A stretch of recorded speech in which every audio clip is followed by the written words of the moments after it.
একটা homeopathy mode of ট্রিটমেন্টের খুব গুরুত্বপূর্ণ একটা ঔষধ থুজা অক্সিডেন্টালিস। এই থুজা অক্সিডেন্টালিস এই ওষুধটির রোগীর বিশেষ বিশেষ মানসিক লক্ষণ, বিশেষ বিশেষ শারীরিক লক্ষণ এবং বিশেষ বিশেষ কিছু রোগ লক্ষণ নিয়ে আলোচনা। ভিডিওটি আপনারা সম্পূর্ণ দেখবেন, তাহলে আশা করব যে বিশেষ বিশেষ মানসিক লক্ষণ বা শারীরিক লক্ষণ বা কিছু রোগ লক্ষণ, এই লক্ষণগুলো সম্পর্কে একটা পরিষ্কার ধারণা আপনাদের হয়ে যাবে। প্রথমেই মানসিক লক্ষণ। রোগী সবসময় মনে হয় কিছু একটা ভুল হয়ে যাবে। রোগীর মনের মধ্যে একটা ভয় কাজ করে যে কিছু একটা ভুল হয়ে যাবে। রোগী নিজেকে অপরাধী বা লজ্জিত মনে করবে অকারণে, কোনো কারণ ছাড়াই সে নিজেকে অপরাধী বা লজ্জিত মনে করে। মানুষের সামনে যেতে ভয় বা সংকোচ করে। সন্দেহ প্রবণতা, অন্যরা ক্ষতি করবে মনে হয়। অকারণে রোগী অন্যদের সম্পর্কে একটা ধারণা পোষণ করবে মনের মধ্যে যে তার ক্ষতি করে দিতে পারে। নিজের শরীর বা চেহারা নিয়ে একটা অস্বস্তিতে ভোগে। একা থাকতে চায়, কিন্তু ভেতরে ভেতরে অস্থিরতা কাজ করে। মনে হওয়া আমি আসলে যেমন দেখাচ্ছি তেমন নয়। রোগী মনে করতে পারে, নিজের মনের মধ্যে এটা মনে করে যে সে আসলে যেটা দেখাতে চাচ্ছে সেটা আসলে সে নয়। আইডেন্টি কনফিউশন টাইপ অনুভূতি আর কি। তো এই মানসিক লক্ষণের মধ্যে অনেকগুলো মানসিক লক্ষণ আছে, তার মধ্যে এই বিশেষ বিশেষ মানসিক লক্ষণগুলো, মানে থুজার রোগীর মধ্যে এই ধরনের মানসিক লক্ষণ থাকে। আরেকটা লক্ষণ থাকে যেটা হলো যে যদি সে রাস্তায় একাই যখন হাঁটাচলা করে, হয়তো তার পিছনে দূর দূর দূরান্ত পর্যন্ত হয়তো কেউ নেই, একাই সে হাঁটছে, কিন্তু তার মনে হতে পারে যে পিছনে কেউ তাকে চেজ করছে। Someone behind chase him or হার।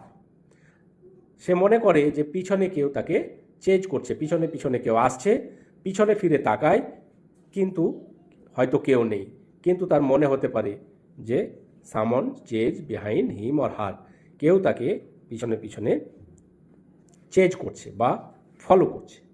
এরকম একটা মনের মধ্যে থাকে এই থুজা ওষুধটির রোগীর মধ্যে। সবার মধ্যে থাকবে এমন কথা নেই, কিন্তু অনেকের মধ্যে থাকে। এবার আসুন জেনে নিই শারীরিক লক্ষণ, ফিজিক্যাল সিমটমস। ফিজিক্যাল সিমটমসের মধ্যে প্রথমে যেটা বলবো, ত্বক ও বৃদ্ধি। শরীরে আঁচিল থাকে, ওয়ার্ডস থাকে, বিশেষ করে নরম এবং ফুলকপির মতো দেখতে আঁচিল শরীরে বর্তমান থাকে। ত্বকে ছোট ছোট গুটি থাকতে পারে, মাংসপিণ্ড থাকতে পারে, গ্যাংলিয়ন যেটাকে বলা হয় সেই গ্যাংলিয়ন থাকতে পারে, চর্বির গাঁট শরীরের মধ্যে থাকতে পারে, টিউমার থাকতে পারে,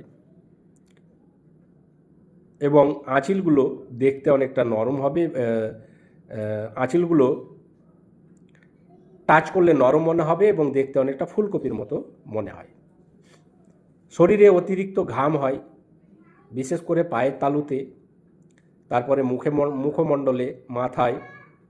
আচ্ছা, মাথায় একটা চুলকানি থাকতে পারে, মাথায় খুশকি থাকতে পারে, মুখমণ্ডল ঘেমে গেলে মুখটা একটু তেলতেলে হয়ে যায়। এই শারীরিক লক্ষণগুলো বা ত্বকের লক্ষণগুলো রোগীর মধ্যে পাওয়া যায়। মূত্র এবং যৌন সমস্যা। মূত্রনালীতে জ্বালা থাকতে পারে, ঘন ঘন প্রস্রাবের সমস্যা হতে পারে, যৌনাঙ্গে আঁচিল বা স্রাব থাকতে পারে। এবার নাক, কান, গলা। দীর্ঘদিনের সর্দি রোগীর মধ্যে থাকতে পারে। নাক দিয়ে ঘন সবুজ বা হলদে স্রাব বেরোতে পারে। সাইনাসের সমস্যা, দীর্ঘদিনের সাইনাসের সমস্যা থাকতে পারে রোগীর মধ্যে। এবার হজম ও পেট সংক্রান্ত কিছু লক্ষণ। পেট ফাঁপা, বিশেষ করে পেঁয়াজ খেলে বেশি হয়। পেট ফাঁপে এবং রোগী পেঁয়াজ খেলে পেট একটু বেশি ফাঁপার সম্ভাবনা থাকে। অনেক রোগী, এই থুজার অনেক রোগী কাঁচা পেঁয়াজ খেতে খুব পছন্দ করে, অথচ পেঁয়াজ সহ্য করতে পারে না। খেতে চায় অথচ সহ্য করতে পারে না। এরকম লক্ষণ থাকে। কোষ্ঠকাঠিন্য থাকে, মনে হয় পেটে কিছু আটকে আছে, পেটের মধ্যে একটা ভুল ধারণা থাকে, পেটের মধ্যে কিছু যেন মানে জীবন্ত কোনো কিছু পেটের মধ্যে আছে, এরকম একটা অনুভূতি পেটের মধ্যে থাকে। সাধারণ কিছু লক্ষণ: ঠান্ডা আবহাওয়ায় সমস্যা বাড়ে, ভেজা আবহাওয়া সহ্য হয় না, দুর্বলতা, অলস ভাব থাকে। এ রোগীর স্বপ্ন কীরকম দেখে? এ রোগী স্বপ্ন দেখে ভূতের স্বপ্ন, একটু ভয়ঙ্কর স্বপ্ন রাতে কিন্তু ঘুমের মধ্যে দেখে। আর একটা স্বপ্ন যেটা দেখে সেটা হলো মরা মানুষের স্বপ্ন। প্রায় স্বপ্নের মধ্যে মাঝে মাঝে এই রোগী যারা মারা গেছে সেই সব লোকের স্বপ্ন কিন্তু দেখে ঘুমের মধ্যে। তাছাড়া ভূতের স্বপ্নও মাঝে মাঝে দেখতে পারে।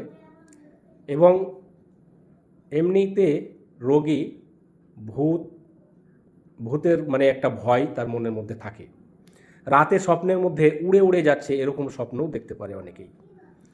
অনেক সময় ঘুমের মধ্যে উঁচু স্থান থেকে পড়ে যাচ্ছে এরকম একটা স্বপ্নও অনেক সময় দেখতে পারে রোগী।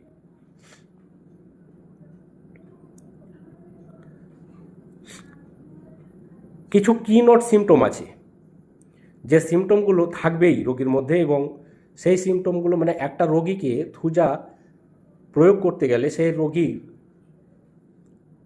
কিছু যে কিনোট সিমটম, যে সিমটমগুলো সেই রোগীর মধ্যে থাকেই এবং সেগুলো দেখেই চেনা যায়। থুজা সব রোগীর জন্য নয়, লক্ষণ মেলাতে হবে। মাত্রা, সময়কাল ডাক্তারবাবুর পরামর্শ অনুযায়ী মানে ব্যবহার করা উচিত।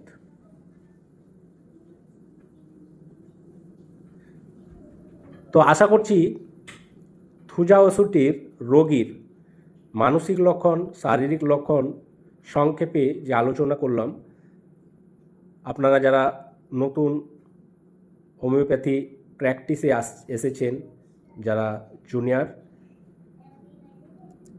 তাদের পক্ষে এই থুজার লক্ষণগুলো যা আলোচনা হলো সেগুলো অনেক কাজে লাগবে এবং থুজার রোগী চিনতে অনেকটাই সহায়ক হবে বলে মনে করি।